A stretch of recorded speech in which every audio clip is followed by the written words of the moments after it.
Hello everyone, this is Khurshid Aman from PokerProNews, and today we have a very special guest, Mr. Kunal Patni,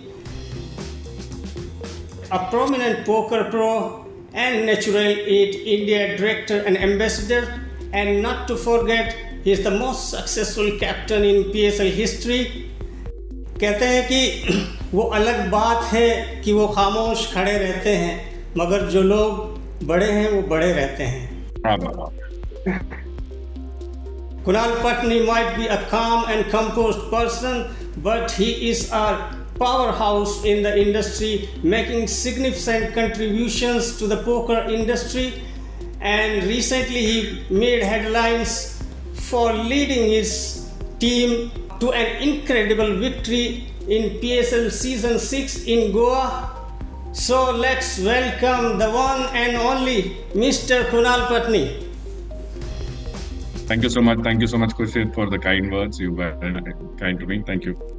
Kunal, first of all, many congratulations on your second win PSL. So, how does it feel to win it for the second time, and how does it compare to your previous victory? See, it's always nice to create history, and what our team did last week was actually create history. There's no team which has actually gone and won the Poker Sports League twice, or no captain has lifted the trophy twice. So it was like a double whammy for us. Deccan Aces winning it for the second time, the Poker Sports League, and me lifting the trophy twice. So obviously the feeling is surreal. Very happy with the whole team's performance and how we did it. So yeah, nice. And if you actually count the virtual sports league, it's the third time we've done it. Yeah. So with this victory, you become the most successful captain in PSL history. What has been the key to your continuous success, and how have you inspired your team to consistently perform so well at such a high level? See, as the cliche term goes, a captain is as good as his team members. Everything that has happened in the last week or in the earlier editions, it's been thanks to the performance of the whole team. I don't know if you followed the Poker Sports League this time, right from the start, from the online games to the live games. If you look at the actual journey of all the players of our team, each and every player in our team contributed in the matches, whether it was the sit and go, the category sit and go, the mix sit and go, the MTTs, including the owners. The owner was instrumental in getting us some valuable points on the last day, which allowed us to actually sneak our way into the finale, the final table, because there was a time on the last day when it was a very close race between 3 or 4 teams. And we had reached a situation that any one of these 4 teams could be eliminated and might not be able to play the finale. Even though we had a consistently good season, on the last day, we didn't really have a particularly nice day, and we were at the risk of being eliminated. And most of our top members, including me as the captain, Mithun as the pro, the wild card, our qualifiers, we had all got eliminated, and there were only 2 players left when we were getting close to the money. One was the owner and Mr. Vijay, and one was Sriram, our sole remaining qualifier. So the owner got us some very valuable points at that point of time. So like I was saying, if you look at it, every member contributed towards the success. So that's how it has, that has been the key to the success of Deccan Aces, a team effort all along. Interesting one. Kunal ji, underdog stories I think सबको अच्छी लगती है. When you enter the final day, you were kind of underdogs with the second shortest stake, but you still went on to win. तो क्या bold moves थे या क्या strategies थी? I mean, what was the turning point, or what eventually helped you to win the title? So, see, let me clarify right in the beginning. Firstly, I think we went to the finale as the underdogs because we were 5 out of 6 in terms of the chip stack. But if you look at the whole Poker Sports League right from the beginning, I don't think we were the underdogs at any point in time. When the team was selected and the team was formed, at that point of time itself, during my interview right after the auction, I had said that I give our team a 9.5 out of 10, which is extremely high ranking. So I was very confident that the team will do well. Now coming to the finale, so there are a couple of points which really worked in our favor in the finale. Firstly, like I said, we were going 5 out of 6 in terms of chips with only 40 BB. The confidence level that Mithun had while going into the finale, and just standing up at that point of time and saying, "I'm going to win it," that was extremely key. Like, he was extremely confident, and he told the whole team before starting the final table that I'm going to win it. So that makes a lot of difference when you go to the finale with a mindset that you're going to do it, you're going to win it. It's going to make a significant impact. The second thing is we made a last minute change to the strategy. So once 4 teams are left, then the second player is supposed to join the person who's already playing. As per the original plan and as what was discussed, I was supposed to be the second person who was supposed to join Mithun when 4 teams were left. Now, there were a couple of reasons for that. Personally, I had a very good season. I think I ended up getting the maximum points for the team. Advait had from his standards, given the fact that he's right now one of the highest earning player in the country online this year. From his standard, his performance was not as expected from him. So I was a little skeptical, and I thought that maybe he's a little short on confidence, and whereas I'm riding high on confidence. So that was the plan, that I would go second. But as soon as the 5th team busted and 4 were left, Advait was standing right next to me, and I just asked him, Advait, do you want to go now? And he immediately said, "Yeah, I'm in the zone. I'm very confident. Let me go." And that gave me somehow something clicked in me, and I was like, okay, this guy looks like he's in the zone and he's confident of going. And I immediately changed the decision of me going, and I said, okay, you go. And Advait and Mithun have been together in Poker Guru stable for quite some time. Mithun has been Advait's coach. So their synchronization, their understanding of situations, their read of the opponents, of this, how to play a particular hand and so on, is really good. And when you see the final table again, you will see that they were always at sync when it came to the decisions. Unlike some of the other teams where we could see a little bit of not the same kind of sync in between the two players. These guys were at sync. So I think that was a very, very important decision for us to send Advait at that point of time, which worked wonders for us because both of them played like absolute champs. And probably a small thing is the third thing which happened is there was a point of time when we became second in chips out of starting after 5 out of 6. And then, we had to slow down because Lucknow had all the chips in play, and, we had to take a back step and just play defensive poker at that point of time. Then I went and told Mithun and Advait, I said, guys, let's forget playing defensive, because what will happen is we end up playing defensive. We might just get into the money and we might come third, but that's not the plan. Our plan is to just win the Poker Sports League. So maybe we changed the strategy a little bit and went for the kill, and that worked for us. Mind blowing. Kunal, you had, as you said, as you mentioned, Mithun, though you had a very balanced team comprising some of the best poker players from the country, from across the country. But I think Mithun Mahesh played a key role in your team's success. So can you share some more about how his performance impacted the team's overall success, and what makes him such a valuable player?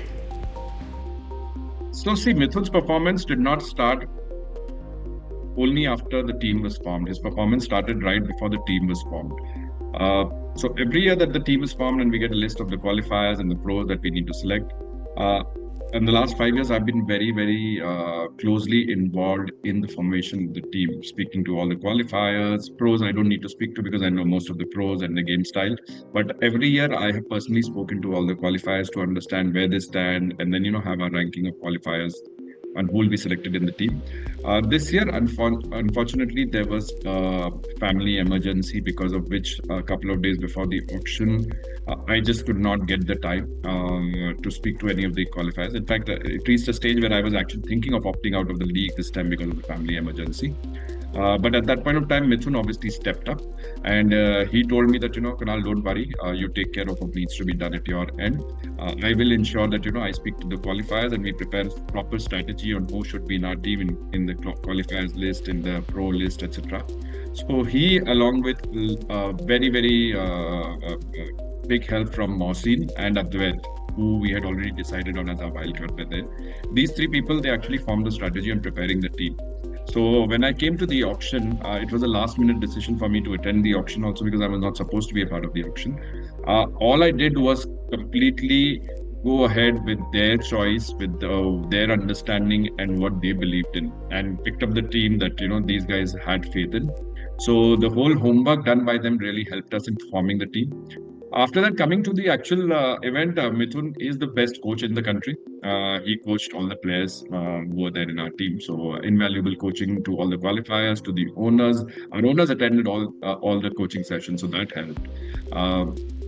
And then coaching the players, and then coming and actually performing in the field, which is on the SNG and the MTT. If you look at his performance, every single MTT, every single SNG, Mithun performed like a champ, and that's I guess is the reason why he ended up being the player of the series. So his contribution has been valuable, and all of us saw his finale performance along with Advait.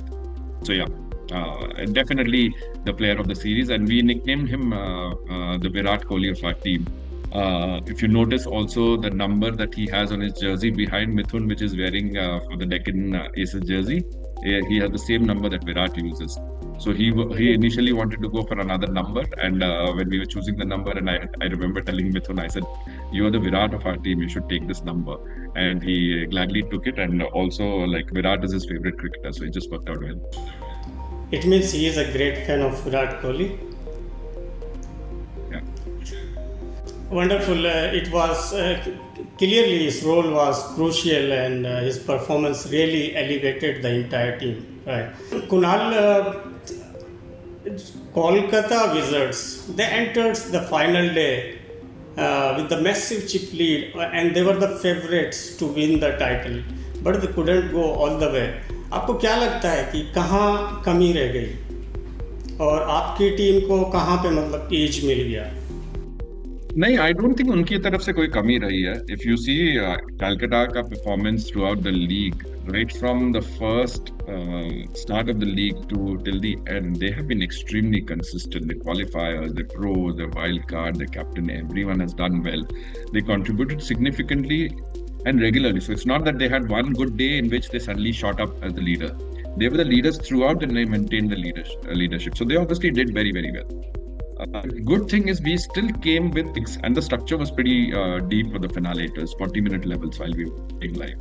So there was playability, which is there.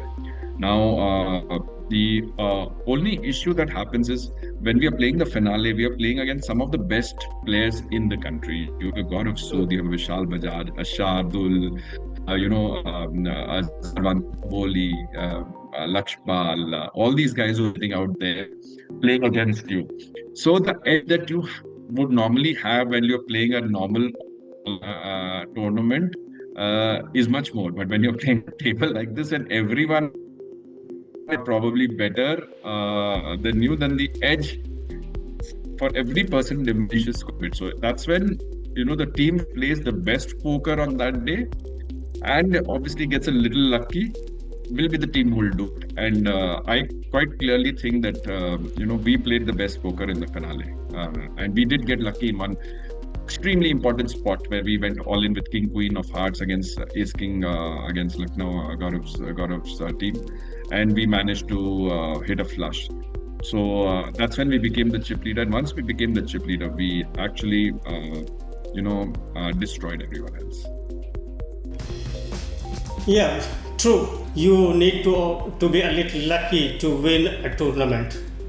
Kunal, as we can see, since its start in 2017, Poker Sports League is getting bigger and bigger with every passing year in terms of prize pool, teams, participation in qualifiers, and overall visibility. So, like, how do you look at the future of PSL, and what can we expect from the next season of PSL? See, I've been fortunate enough to be associated with PSL right from its inception in season one. I was the captain of the erstwhile Hyderabad Kings, which was later renamed in season two as Deccan Aces. So I was with that. So I've been there right from the beginning, and I've been fortunate enough. I've seen the journey. I think it's a fantastic opportunity for everyone, including the captains, the wild cards, the pros who are there, and most importantly, this league is for the qualifiers. It's for those people who are playing those qualifiers, whether it was live qualifiers earlier or online qualifiers right now, playing those qualifiers, coming in, being a part of a team where you are sharing the room with your idols, people whom you have looked up to over the last 5, 7, 8 years. They are your captains, they are your wildcards, they are your pros, interacting with them, learning with them. It's like a dream come true. And I'm not only talking about my qualifiers. You'd speak up any team, the 7 teams which were there, speak to any of those qualifiers. I think they've had such a fantastic journey in the last 1.5 months, just being a part of this wonderful league and learning so much. And these are the same guys who end up then going and being the next superstars of the poker in India. Uh, Interesting fact, but a lot of people might have missed out, is Gaurav Sood, who today, in most people's eyes, including mine, is the best poker player in the country, was a qualifier in Poker Sports League season one for one of the teams. So he started off as a qualifier in season one. Today he's the captain. He's the captain of one of the teams and the most successful poker player in the country for the last 3 years. So that's what has happened. His journey started from Poker Sports League. We will see a lot such superstars coming out of Poker Sports League over the years. Somebody else who might have been a qualifier 3 years back today is already creating waves and doing a lot, and you'll keep seeing this happening. Going ahead, I only see this league growing and growing. What we had initially was having some wild cards who are foreign players.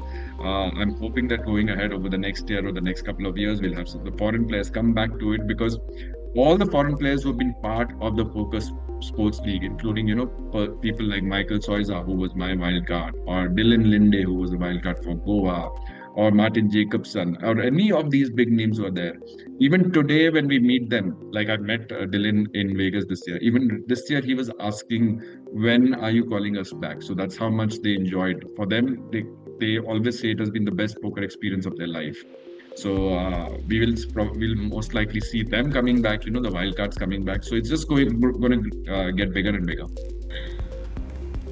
Yeah, with all the growth we have seen over the years, we can expect a bright future for PSL, and it continues to shape the future of many poker players, as you mentioned. Kunal ji, जैसे as PSL continues to grow, ऐसे expectations भी बढ़ रही हैं poker players की. So, do you think we will see a rise in bidding prices for top picks in the next season? Next auction, I mean? I mean, obviously, the prices for the players over the years have gone up.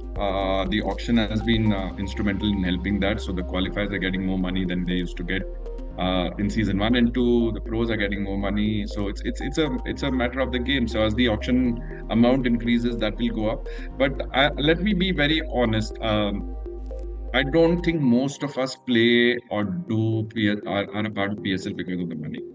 It's because of our love for the sport. It's for our love for the whole format of a team event that PSL does, and the learning and the experience that we have, which is more important than the money. And I'm being very, very honest about it. At least personally, I don't think I've been a part of it for money. And whatever discussion that I've had with some of the top pros, the captains, and everyone, most of us are not there really for the money. It's for the love for the game. Being the most successful captain, your price could also increase I think. I mean, quite frankly, that is the money that goes to the owner. It's the owner's part. So it's not that the players get a. Players are there on a salary. Okay. Kunal, as we can see, under your leadership, not only the Deccan Aces have thrived, but Natural 8 India has also made remarkable success, right? Recently, you hosted this APT Type E event on Natural 8 India. तो ये event आपके हिसाब से कितना important है और कैसे international exposure को इम्पैक्ट करता है इंडियन प्लेयर्स के लिए? It's nice that you brought up Natural 8 India right now while we were discussing this. I thought we were talking mainly about Poker Sports League, but to let you know, we celebrated 1 year yesterday. So yesterday, 19th of September 2023 is when we officially launched Natural 8 in India. So we completed 1 year yesterday, and it has been a fantastic journey in the last 1 year. We've tried to do certain things different, and obviously the Type event that you're talking about, the N8 India exclusive event that we did, is one such event. We've done two such events in the past. The whole idea came from the fact that we are closely associated. I'm very close friends with the owners of APT, so I thought, why not give Indian players a chance to travel live? A lot of these players who are there are actually online players, have never experienced live players. It's a dream for people to go to the World Series of Poker and play the World Series of Poker main event and other events and look at some of their idols. We obviously weren't able to do that, but we thought at least we can start with having some sort of an experience where we can pick them all, fly them out to live. So this was a nice idea which we came up with, where we just do a tournament online and we say we will complete the tournament, the final table in a different location. Earlier we've done it in Hanoi, we've done it in Taipei. Again, we are doing it in Taipei right now. We fly down all the players. It's just an experience. The experience of them going all the way from here, paying for their flights, paying for their tickets, giving them added benefits if they come in the top three, etc. Giving them exposure of playing in a live event, a big event like the APT. That is what we've been trying to do. This has given a lot of success for us. This is the third time that we are doing it. It's got a very, very overwhelming response from players. Players look forward to it. And going ahead, we'll try and do more and more of it. Try and add more different things, make it more interesting, and just make Natural 8 India as the preferred choice for all poker players to play poker. True, opportunities like this allow players to compete compete and win big on the global stage. Yeah, I think APT Type is starting later this month. Your friend Victor recently shared a post about your attendance at the upcoming APT Type event, and also your tendency to re-enter tournaments frequently. So, what is your take on his funny post? And do you think और क्या आपको लगता है कि ये री enter करना tournaments में एक अच्छी स्ट्रेटेजी भी हो सकती है? Firstly, coming to Victor's post, see, Victor and me, we've been friends for a long time. The first time I met Victor was in 2017 during my first ever trip to Macau, where I won the Asian Championship Poker. So since then, I know him and I've been friends with him. So it's been nearly 10 years of close friendship. So we are always pulling each other's leg, just on Facebook and on social media. So I hope people don't take it seriously. It's just banter. That's what has happened. So he did reach out to me before putting up that post. But it was a great way to promote APT type issue.